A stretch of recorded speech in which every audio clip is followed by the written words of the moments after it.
Albert Wesker's virus, one of the major talking points that centered around his resurrection during Code Veronica X.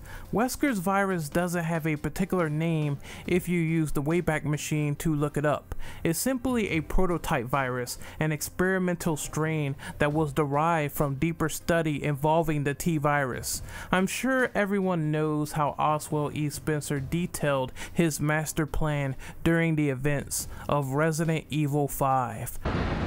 A new superior breed of humans, given birth by the progenitor virus.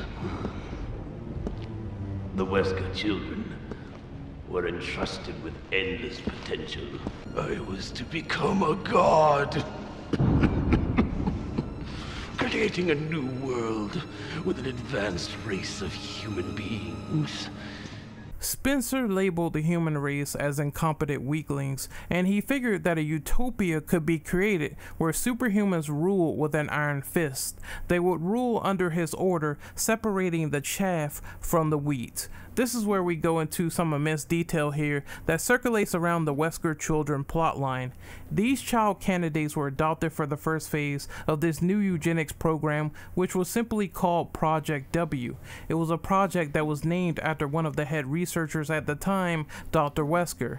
An advanced race of humans had to be tested, nurtured, and monitored to be considered as cream of the crop.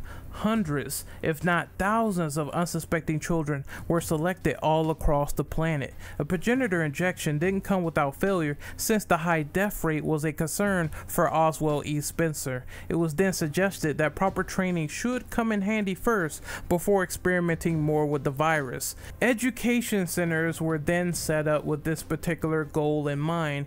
They wanted to weed out the most susceptible and intellectual child who had no problems agreeing to these vainglorious ideals. It should be noted that Project W was a clandestine operation to some of the children, which is evidenced by Albert Wesker being surprised at the revelation during the incident at the Spencer estate. Of them, only one survived. You. Are you saying I was manufactured? 13 children passed the test due to strong DNA capabilities, intelligence, and the enhanced work ethic that was cited from Umbrella researchers. After all, there was a reason why Albert Wesker was promoted as a top senior official at Umbrella. Spencer only looked for strong prodigies, people that were at the top of their craft despite the young age. Once again, it was time to move on to the final phase that would make or break the failure rate. First infection was immediately required for Umbrella's checklist, which needed to be discreet once again. These 13 individuals were manipulated into receiving a routine checkup at the doctor's. Unbeknownst to them, they received a hasty injection of the prototype virus. A large percent of these children died due to the uncontrollable mutagen that was given to them from this new strain. All except 2 survived: Albert Wesker and Alex Wesker. Wesker received a prototype virus from William Birkin that would strengthen his chances for survival and elude Umbrella. Wesker planned to sell all the combat data and collective embryos to a rival faction to gain their favoritism. Therefore, he needed to fake his death in order to hatch this master plan, even though Spencer partially orchestrated the outcome. Wesker was then intentionally created to be the strongest biological weapon ever produced by Umbrella Incorporated. However, both parties really didn't anticipate the high combat capabilities from Chris Redfield and Jill Valentine. This fatal error would lead to some of the plans from Wesker and Umbrella being shattered, since the T-002 was destroyed at the mansion helipad. A few remaining STARS members escaped, creating a mission parameter of failure. Sergei Vladimir then locked down Umbrella's mainframe, which prohibited Albert Wesker from gaining access to the combat data disk. The summation of this combat data disk wouldn't be collected until a few years later. Despite Wesker getting impaled, it is made clear that the virus doesn't actually revive the dead host, but rather strengthens the host just enough to render them unconscious from an extremely fatal wound. Otherwise, the prototype virus is treated as a healing factor that is meant to wake up the host within 5 minutes of being unconscious. Albert obtained some special attributes encoded into his genome at a multicellular level. The progenitor strain created new antibodies that was capable of warding off any other infection that occurred within the bloodstream. Whether it's T. veronica, G, or anything else, it could not override Wesker's immune system for immediate mutation. This distinctive trait of building up an immunity to other viruses was once again passed down from Wesker to his one and only son, Jake Mueller. The prototype virus could be considered as the final solution to Project W. Once Wesker's genetic makeup was proven to withstand the progenitor virus, it was decided that a special variation would finally unlock Albert Wesker's true potential. There is a catch and a downside to this prototype virus, because if the host still has recessive genes, then the virus could kill someone upon initial injection. This means that the virus will always have a low success rate if you lack superior DNA. This notion proves that only the strong survive and the weak die, which is a mentality that Albert Wesker adopts over many years later. Peak physical conditioning may also be required to unlock the full potential as well if you manage to survive the first injection of progenitor. For example, Alex Wesker didn't necessarily gain the same superhuman abilities as Albert Wesker, despite all the foreign promises detailed with this prototype. The virus remained dormant in her blood, only to mutate with T. Phobos instead. Once the special gene and the virus combines, then all the capabilities are extremely beneficial to the user. The virus hardens the muscle tissue, making any form of hand-to-hand contact with the skin painful. This is evidenced in Resident Evil 5 when Chris Redfield finishes doing his body blow combo on Wesker. You can see that he shakes his hand off in sheer pain due to the skin tissue of Wesker feeling like hard cement once punched. This also means that traditional gunfire will barely hurt Wesker, making him stave off things like close range headshots or explosives. The organs are supposedly hardened so much to the point where there is a protection and a healing process going on at the same time. This means that near fatal wounds or an illness or anything affecting the organs probably will mean next to zero for Wesker. There is an effect on slowing down the aging process as well. Wesker was in his early 50s during the events of RE5, yet he still looks like 10 to 15 years younger. This strain was considered a breakthrough for the T-virus because the subject's intelligence remains intact. It doesn't deteriorate like the average zombie. That means that the brain is fully functioning despite the implications with this injection. The user can also move at speeds comparable to a bullet train, which creates after images due to the high velocity. There are some fans out there that erroneously doubt this notion as teleporting, which is absolutely false. Wesker is not teleporting. He cannot teleport. He's just leaving an afterimage of himself behind due to the aforementioned notion above. The user can also jump to extreme heights here, which is demonstrated with heavy acrobatic capabilities. Raw strength is the name of the game for the prototype virus. Any user with the prototype virus and progenitor in their bloodstream with a special gene could easily punch a hole through a grown-ass adult or lob missiles with no strenuous effort. Despite this rampant perfection becoming one step closer to ending humanity, there was some side effects and drawbacks. If you paid close attention every time Wesker's glasses are knocked off, you will see that the ocular tissue is warped with a yellow-reddish hue as a result of the virus. You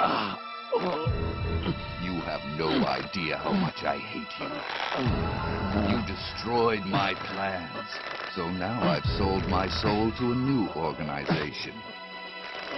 Now, die.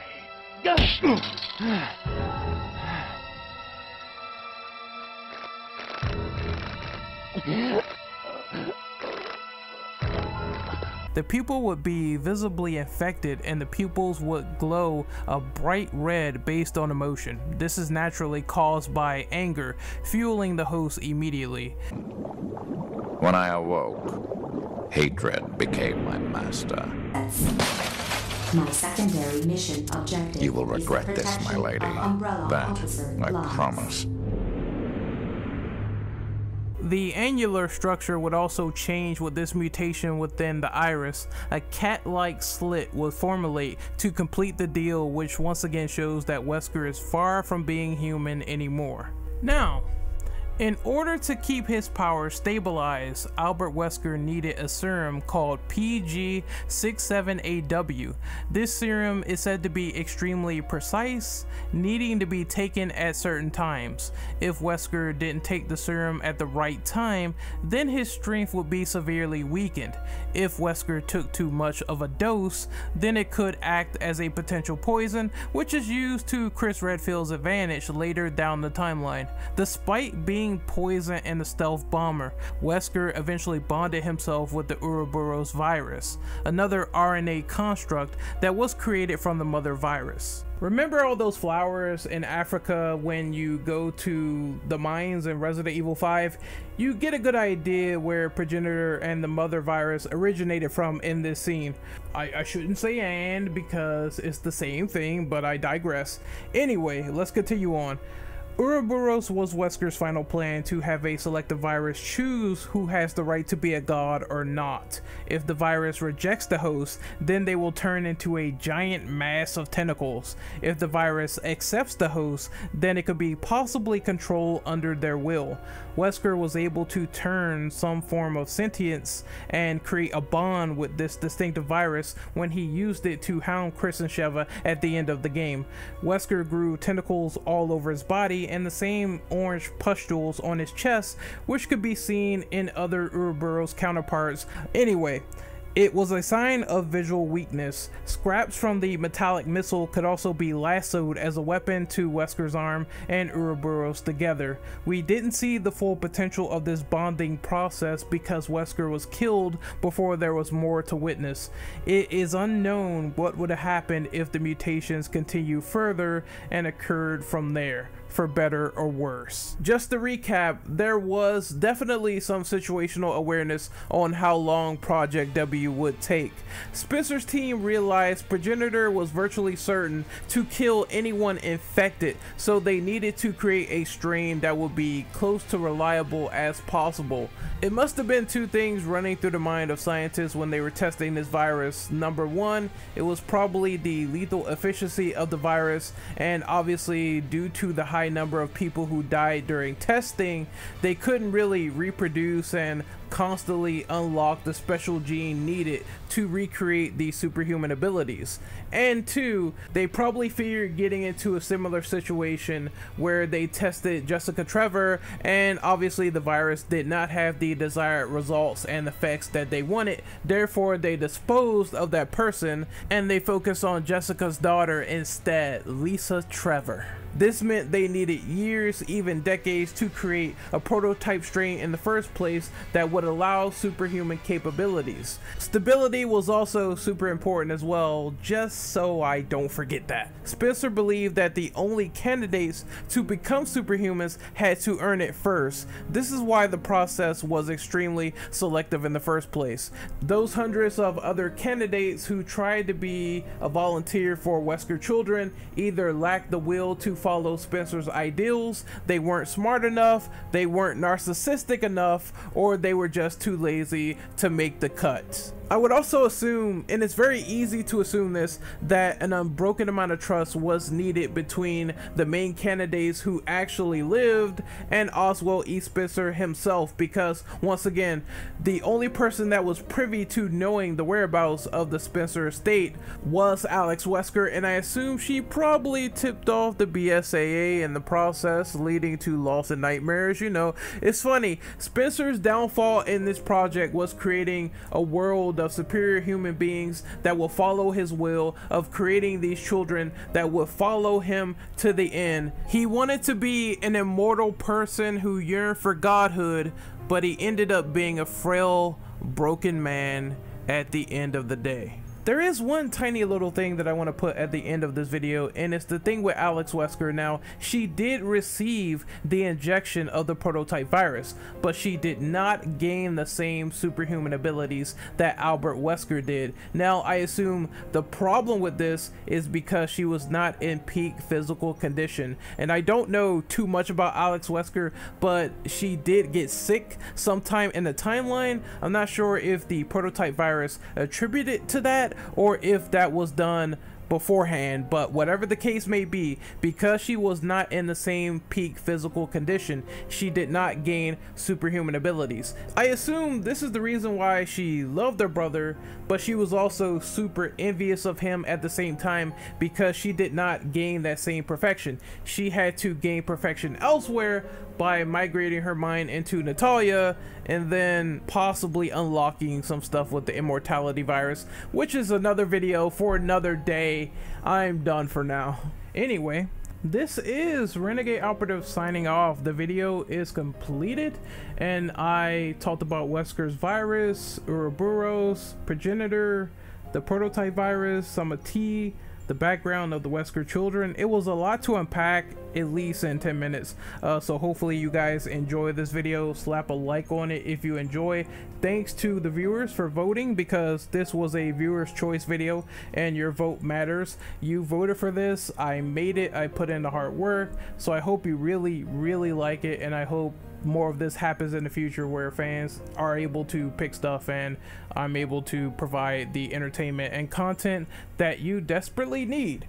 Anyway, like I said, like the video, share, subscribe. Hopefully we get talking in the comment section below about this whole situation, and you tell me what you think of Wesker's virus and the prototype virus, and hopefully we see more of it in the future with maybe another human that has superior DNA, or maybe Alex Wesker with her whole immortality virus. I could cover that in the future as well. Who knows? Anyway, I like talking to you guys and explaining this and doing this in detail. I'm Renegade Operative. I'm signing out. Be safe once again from COVID, and I will see you guys next time. Later, and stay hunting, zombie hunters. Stay hunting out there. Be safe. See ya.